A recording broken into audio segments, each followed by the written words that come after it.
TV 999 news కి స్వాగతం. వెంకటాపురం గ్రామంలో వాగు పొంగి ప్రవహించడంతో వరదలో కొట్టుకుపోయిన కల్లూరి నీలమయ్య తాటి ఆదిమ మృతి చెందారు. మరియు తుమ్మల చెరువులోని తాటి ప్రసాద్ ప్రమాదవశాత్తు మరణిస్తే వారి కుటుంబాలను పరామర్శించి కుటుంబానికి 5,000 రూపాయల ఆర్థిక సహాయం అందించారు. గొందిగూడెంలోని ఇసుక వాగు పొంగి ప్రవహించడంతో 3 ఆటోలు నీటిలో కొట్టుకుపోయాయి. వారి కుటుంబాలను పరామర్శించి వారికి ధైర్యం చెప్పి వారి కుటుంబాలకు ప్రభుత్వం ఆర్థిక సాయం అందించాలని డిమాండ్ చేశారు. ఈ కార్యక్రమంలో బీఆర్ఎస్ పార్టీ మండల అధ్యక్షుడు కోడి అమరేందర్, మాజీ ఎంపీపీ కొల్లు మల్లారెడ్డి, మాజీ సర్పంచ్ మర్రి మల్లారెడ్డి, ఉప సర్పంచ్ మేడవరపు సుధీర్, సీనియర్ నాయకులు జాల రామకృష్ణారెడ్డి, సూది రెడ్డి, గోపిరెడ్డి తదితరులు పాల్గొన్నారు.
పంతొమ్మిది 86 గోదావరి అట్లా మిగిలిపోయిందో ఇప్పుడు ఇది అట్లా మిగిలిపోయింది.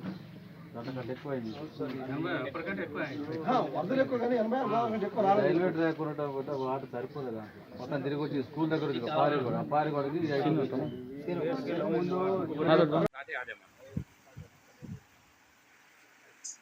గత వారం నుండి కురిసినటువంటి వర్షాలకు అశ్వాపురం మండలంలో గొందిగూడెం, అదేవిధంగా రామవరం, భీమవరం, వెంకటాపురం, మామిళ్ళవాయి గ్రామాలు, ఎలకలగూడెం వరకు ఉన్నటువంటి గ్రామాలన్నీ కూడా పూర్తిగా ఇవన్నీ ఆదివాసీ గిరిజన గ్రామాలు.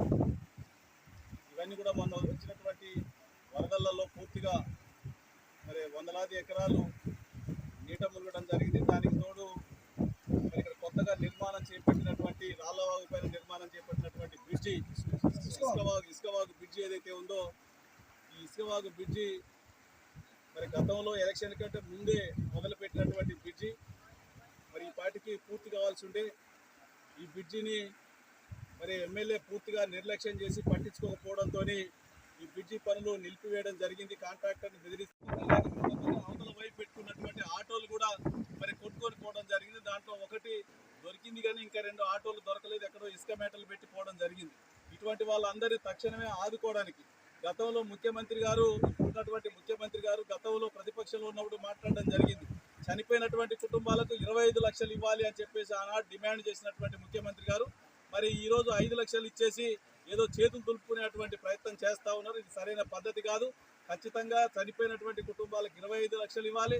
పాక్షికంగా దెబ్బతిన్నటువంటి వాళ్లకు మరి 10 లక్షలు ఇవ్వాలని చెప్పేసి మేము బీఆర్ఎస్ పార్టీ పక్షాన డిమాండ్ చేస్తా ఉన్నాం. ఇటువంటి ఆటోలు ఇటువంటి కొట్టకపోయినటువంటి వాళ్లకు ఖచ్చితంగా మరి ఆయా కుటుంబాలు ఆటో నడిపితేనే వాళ్ళ మరి డొక్కాడితేనే రెక్కాడదు అన్నట్టుగా వాళ్ళ కడుపు నిండేటువంటి పరిస్థితి ఉంది. కాబట్టి అటువంటి వాళ్ళని కూడా ప్రభుత్వం తక్షణమే ఆదుకోవాలని చెప్పి డిమాండ్ చేస్తాను. ఇటువంటి బ్రిడ్జిలు మరి ఈ ఆదివాసీ గ్రామాలకు ఉన్నటువంటి అనేక వాగులు, వంకల మీద మొదలు పెట్టినటువంటి బ్రిడ్జిలు ఏవైతే ఉన్నాయో ఆ బ్రిడ్జిలు తక్షణమే పూర్తి చేయాలని చెప్పి డిమాండ్ చేస్తా ఉన్నాం. దాంతోపాటు తుమ్మల చెరువు దగ్గర లోతువాగు బ్రిడ్జి ఉంది. లోతువాగు బ్రిడ్జిని మొదలు పెట్టకుండానే రద్దు చేయడం జరిగింది. ఏజెన్సీ ప్రాంతానికి నిధులు ఇవ్వడమే అత్యంత మాత్రం. మరి ఆనాడు కేసీఆర్ గారు ఇచ్చినటువంటి